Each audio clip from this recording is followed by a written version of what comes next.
mémoire de nos proches, comment l'honorer? L'honorer. Alors, il y a un constat, c'est que s'il y a quelques années encore, c'était inconcevable de rater la visite, peut-être hebdomadaire ou moins, en tout cas mensuelle, voire annuelle, au cimetière de nos proches. Aujourd'hui, il faut faire le constat qu'effectivement, on préfère avoir des visites du vivant que des gens qui ont disparu. Et les cimetières sont désertés par les plus jeunes. On préfère voir les vivants que les personnes disparues. Et c'est pour ça qu'on préfère les voir vivants. Bien sûr, mais avant c'était quand même une tradition de se rendre au cimetière. Aujourd'hui, c'est plus du tout une tradition qui concerne en tout cas la jeunesse. Et on a essayé de mettre un peu de high-tech dans les cimetières pour faire en sorte que la jeunesse revienne. Qu'ils deviennent plus attractifs, vous voulez dire. Voilà, mais pour honorer la mémoire de leurs proches disparus. Donc, il y a plusieurs choses qui existent. La première, c'est par exemple, on peut aujourd'hui, à distance, faire fleurir les tombes. Parce qu'il faut savoir qu'aujourd'hui, il y a de moins en moins de tombes fleuries. Et moins de tombes fleuries, c'est des tombes qui sont en déshérence, des tombes abandonnées. Et ça, c'est assez triste. Et aujourd'hui, il y a des solutions pour permettre à ces tombes de fleurir encore grâce à Internet. Mais il y a encore des solutions beaucoup plus astucieuses pour faire en sorte que ces tombes vivent et que la mémoire soit ravivée. Je vous laisse découvrir ce reportage. Voici le cimetière de Levallois, en région parisienne, lieu de recueillement et de promenade. Mais regardez de plus près cette tombe. Vous ne voyez pas? Rapprochez-vous. Oui, c'est cela, vous avez bien vu, il y a un QR code. Quand on sait que 51% des personnes qui se rendent au cimetière ont plus de 40 ans, il fallait trouver un moyen d'attirer les plus jeunes.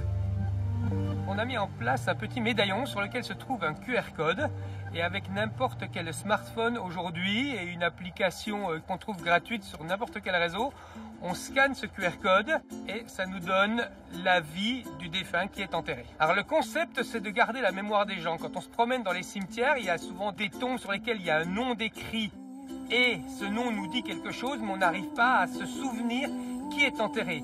Et là, en scannant le QR code qui sera sur la tombe, on va retrouver tout de suite le visage grâce aux photos et l'histoire de la personne grâce à la biographie. C'est pour montrer aujourd'hui aux enfants, aux petits-enfants, aux arrière-petits-enfants qui étaient leurs aïeux. Voici une bonne idée pour attirer plus de monde dans les cimetières, car depuis quelques années, ces lieux souffrent d'une véritable désertification. Moins de monde pour fleurir les tombes, des tombes non entretenues. Les Français se sont dispersés et éparpillés et se sont souvent éloignés des sépultures de leurs proches, quitte à laisser des tombes à l'abandon. Et le problème, c'est qu'une sépulture abandonnée, si sa concession n'est pas renouvelée, peut être retirée par des mairies ou des communes afin de faire de la place pour les nouveaux occupants. Cet homme lutte pour ne pas les laisser dans l'oubli grâce aux nouvelles technologies.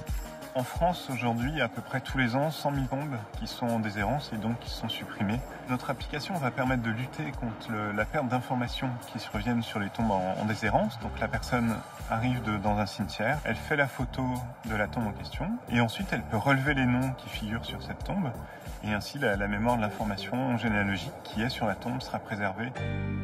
D'un simple clic, il suffit de prendre une photo de la tombe et le relevé des noms peut alors commencer grâce à la participation de tous les internautes bénévoles.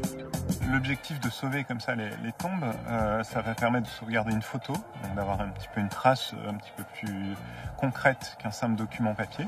Les gens ont pu bouger, ont pu se remarier, ont pu déménager à l'autre bout de la France. Ça permet de reconstituer un petit peu le puzzle familial et ça permettra aux gens dans 10-15 ans de retrouver l'information sur leurs ancêtres et finalement d'avoir quelque chose de plus qu'un bout de papier qui va mentionner un nom.